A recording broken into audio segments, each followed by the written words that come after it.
for today, we had a request on the Facebook group by Charlotte about making these like badge bodies. And I thought initially I thought it was like a super simple thing, and I mean some people replied in the comments on how to use it, but I think it has like some interesting subtleties. So that's what I was planning to do today. And if you're unfamiliar with these badge bodies, as I was, this is the idea. This is the concept. So the idea is that you have like a regular ID, something like this. You had to mask the person here, and then you would place the thing, the badge body, or like this thing behind of it, so it would have like extra text added on it. And then you would, of course, like, add a little like lanyard clip that holds them both, or, some sort of clip like that. So that is the basic idea, but I think there are like ways of doing this in a nicer way. So I think that's the project for today. So let me show you how I want to go about it. So let me grab a fresh project here. I'm going to call it the badge buddy. And then, we did a little research, and like there are a bunch of variations. Here's the original one. We were looking on Etsy, and so there are like these. The thing I take from these pictures is that you can make horizontal and vertical variations. Depends on how your ID looks. And then there are other variations here where like people use, additional treatments for the lettering, and there are even little ones like these that I guess go like right on top of the ID rather than behind. So yeah, that's the idea. So I think the way I want to go about it is something like this. I want to create like a sort of standard ID size, kind of rectangle. Give it a fill so it's clear. Then I want to create like an additional rectangle that goes at the bottom. Let's give it a fill.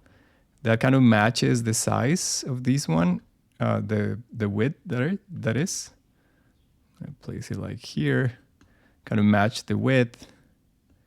I of course want to add like a slot here on top that might be like right on the ID.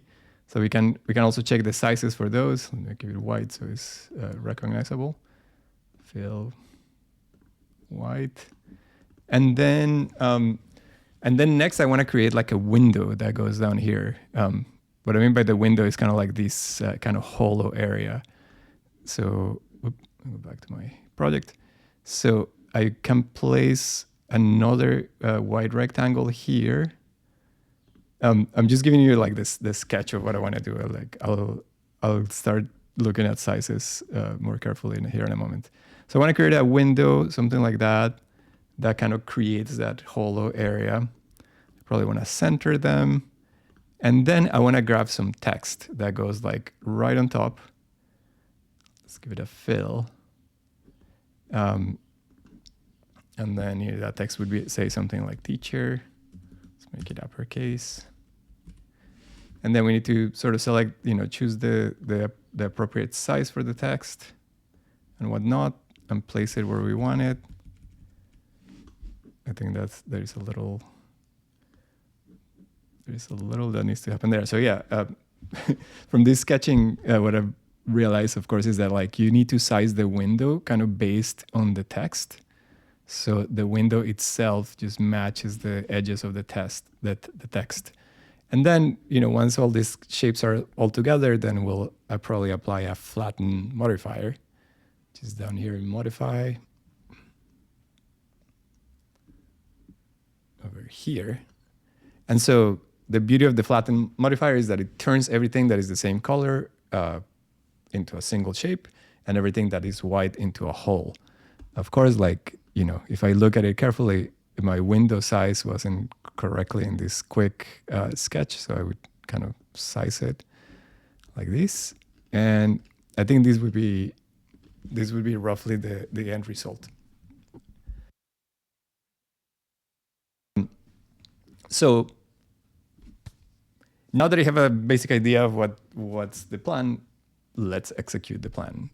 So I guess I can leave this component here as my sketch. I'm gonna name it.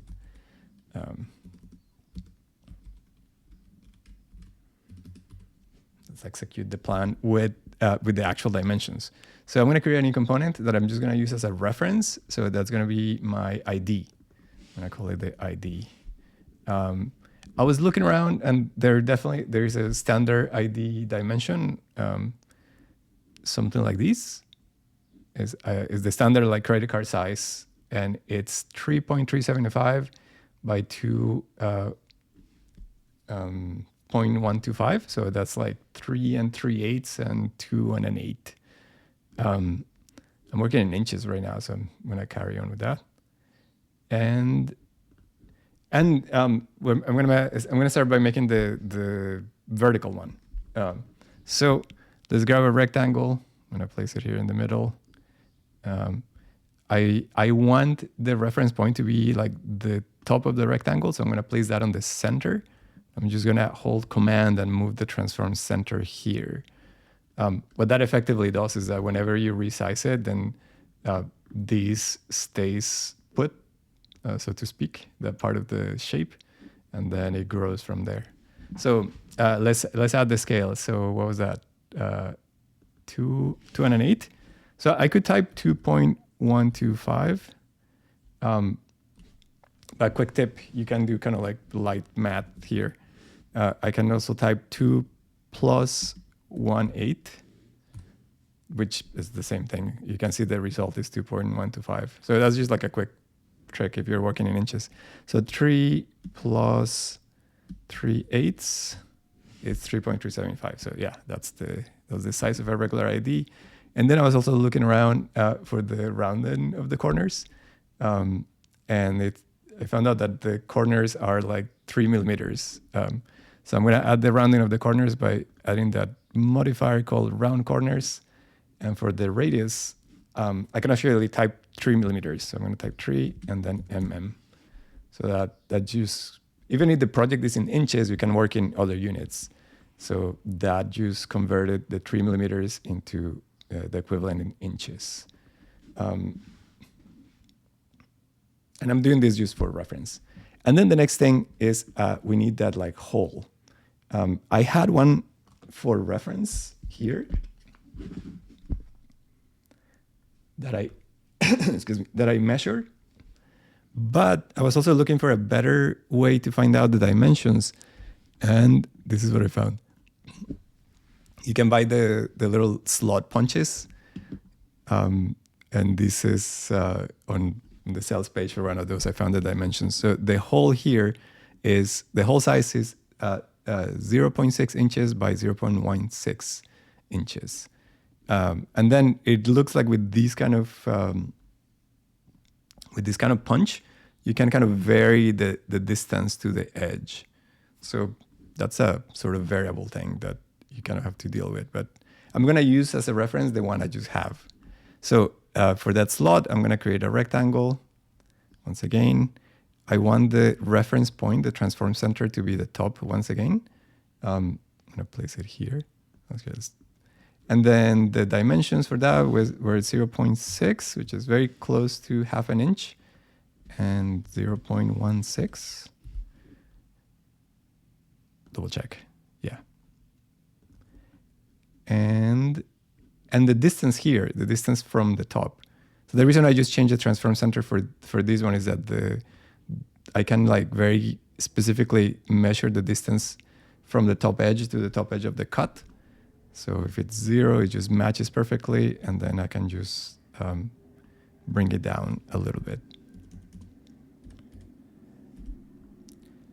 So I ended up just measuring the one that I had. And that, what was that? The notes over here.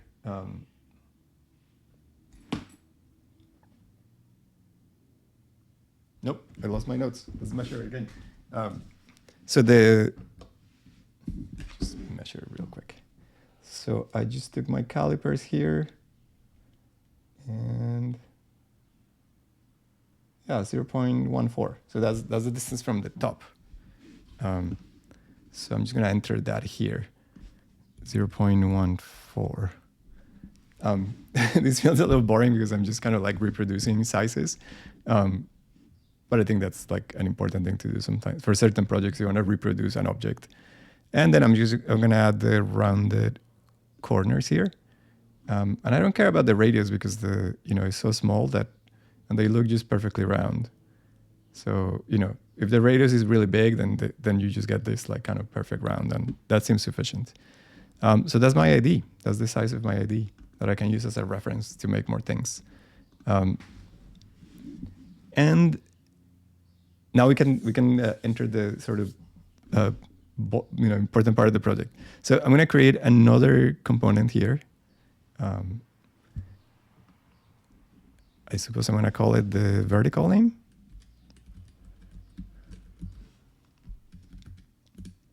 So one thing I can do is I can bring that ID reference I created as a reference. A little redundant, but yeah. So I'm going to bring that as a reference. And so the idea here is that I want to add another rectangle at the bottom that is going to be that extension. And I just kind of eyed it. I just kind of decided that it would be, a sort of arbitrary. I was thinking like something like half an inch, 0.5. But half an inch looked a little too small. So I just increased it a little bit to 0.6. That just kind of felt all right. And then for the width, we know that that's 2.125. Let's make it gray. And then I decided to, on my sketch, you notice that like the text is kind of like what determines the size of the window. So I wanted to start with the text. So I'm going to bring my text in. I'm going to place it like right there in the center. And one trick here is to use this type of font called condensed fonts. You can search for like condensed.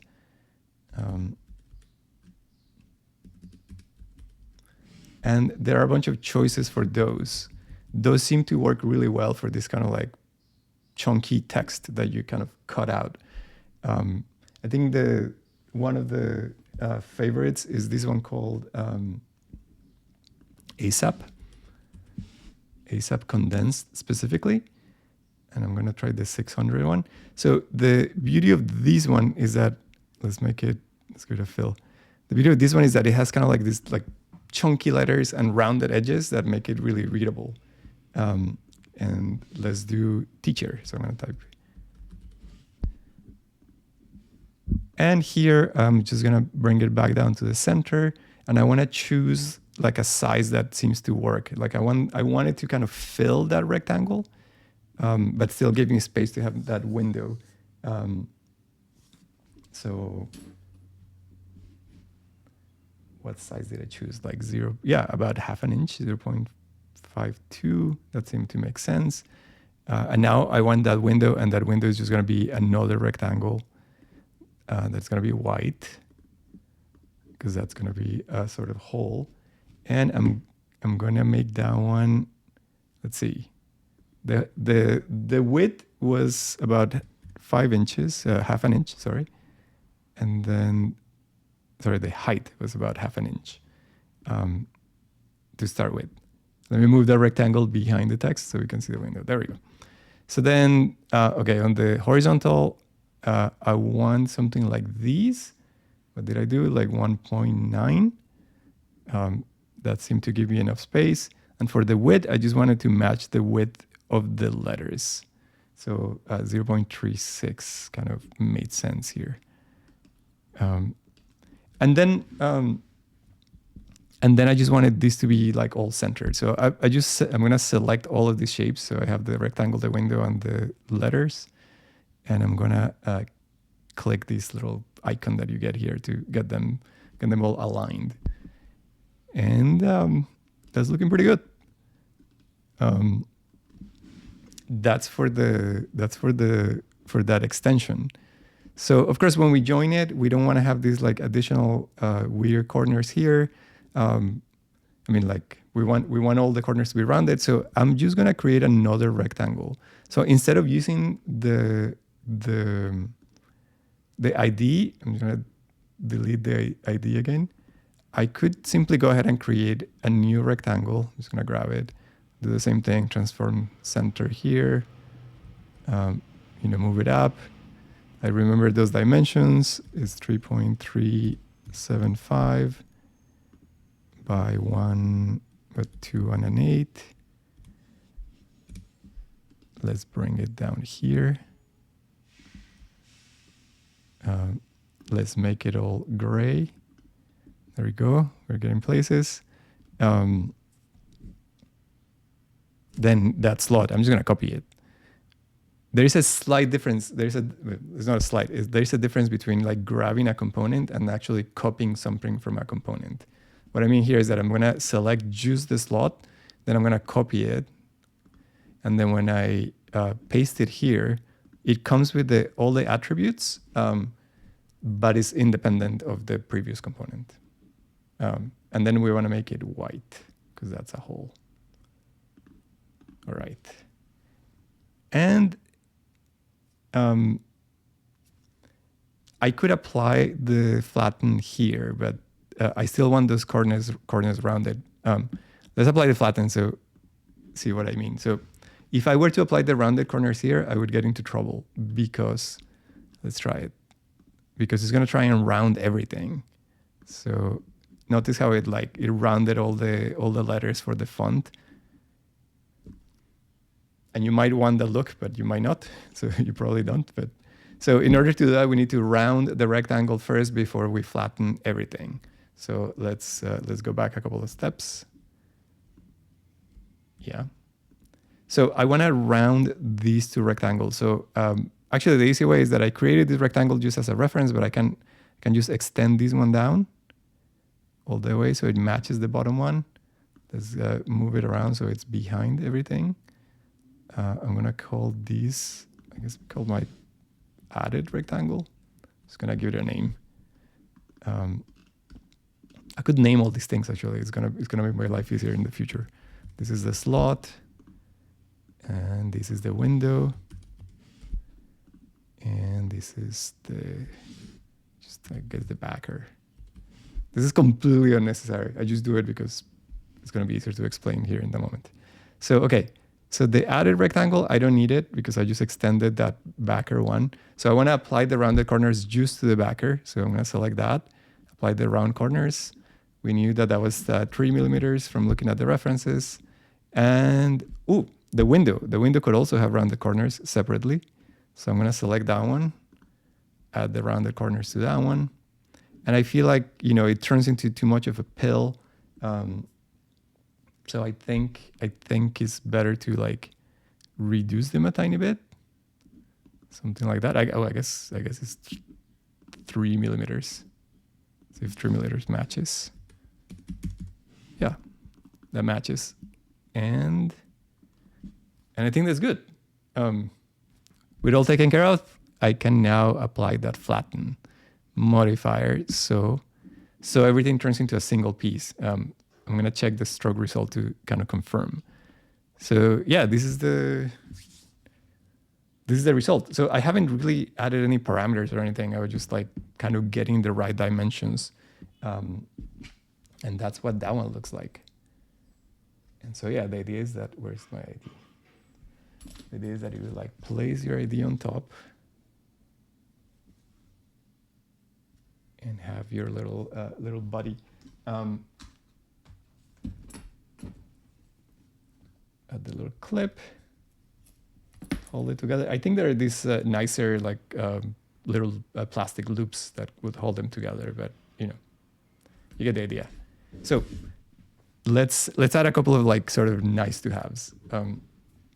One obvious thing is that we want to change that text kind of more readily or easier. So we can extract the text as a parameter.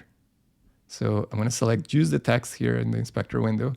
I can click on the 3 dots and it says extract as parameter. That's basically all I want.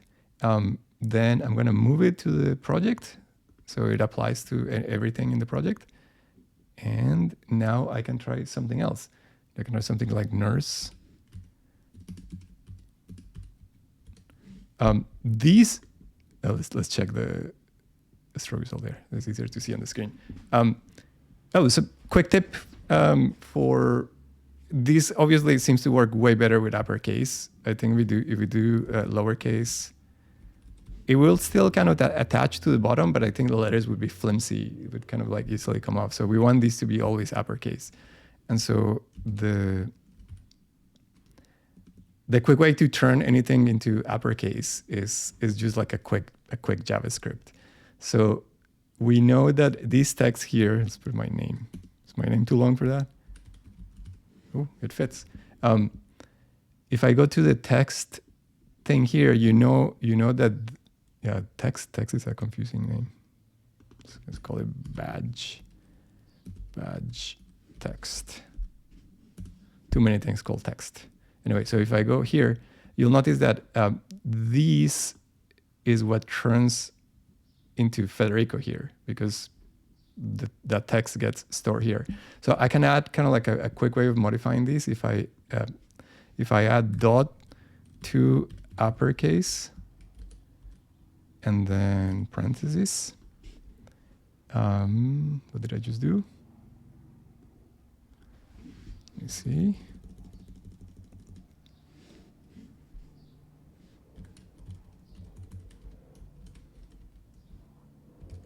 There we go. Did I misspell that? Okay. So that is taking whatever I type in here, or a text or a string, and it turns it into uppercase immediately. So I don't have to be hitting my caps key anytime. So that's like the quick way of like making that happen. You add this like little chunk of JavaScript here. So now we can type anything. Nurse, and then the quick elephant in the room is that, but it's not a big elephant, but queues don't work really well because queues generally have like a descender. So for example, if I type like something like quilter, you'll see that the little descender for the queue kind of disappears. So there is not like a very good solution for that. It's like either you choose a font where the queue fits in there. The solution I would suggest is to use like Weld and Score. I think that's like a sort of tried and true thing with making fonts more readable. So let's do that. Let's make a variation that uses Weld and Score, so the quilter part is easy to read. So I'm gonna create a variation on these. I'm just gonna duplicate the existing one. So I create another component that has Weld, kind of Weld Score. And then let's just make some quick changes to these. So if I were to apply the Weld and Score right away, it wouldn't necessarily work because we need to separate the element that gets welded and scored from the other elements. So let's undo things here. So I can simply get rid of this flatten, maybe ungroup these.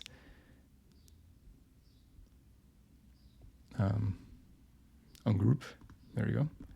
So I can still use flatten as long as I don't include the text.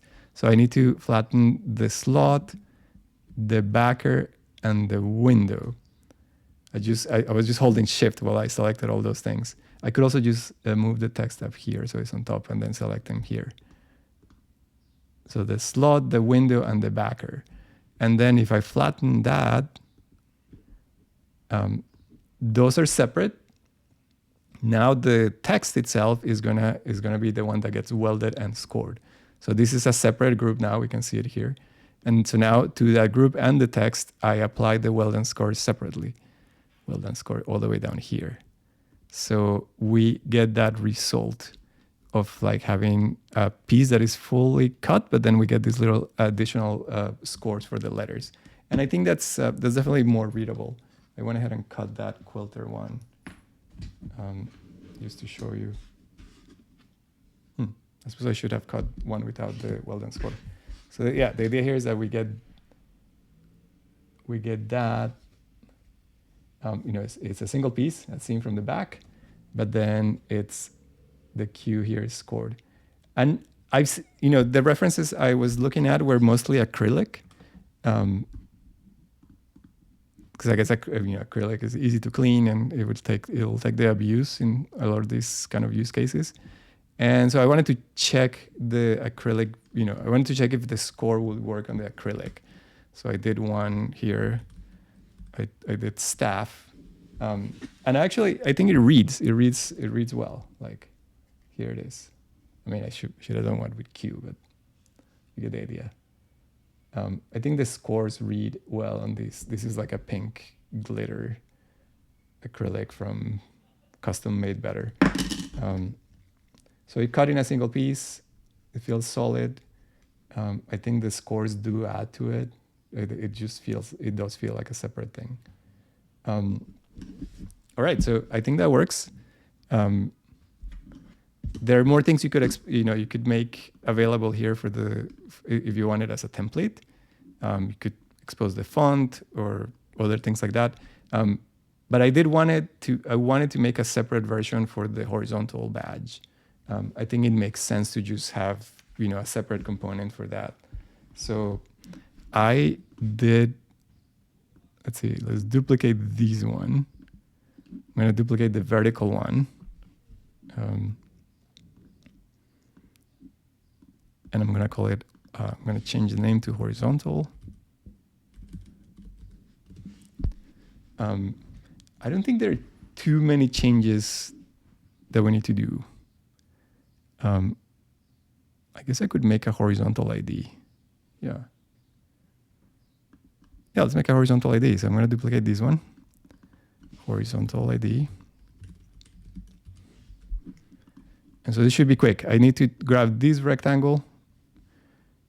I'm going to rotate it by holding Shift here. So it's 90 degrees. And then I'm just going to place it on the center. So that's that. That's my horizontal ID. So now for the horizontal badge, let's bring the horizontal ID as a reference so I don't mess it up. Let's ungroup all of these, or delete the flatten, undo the group, so I can look at everything separately.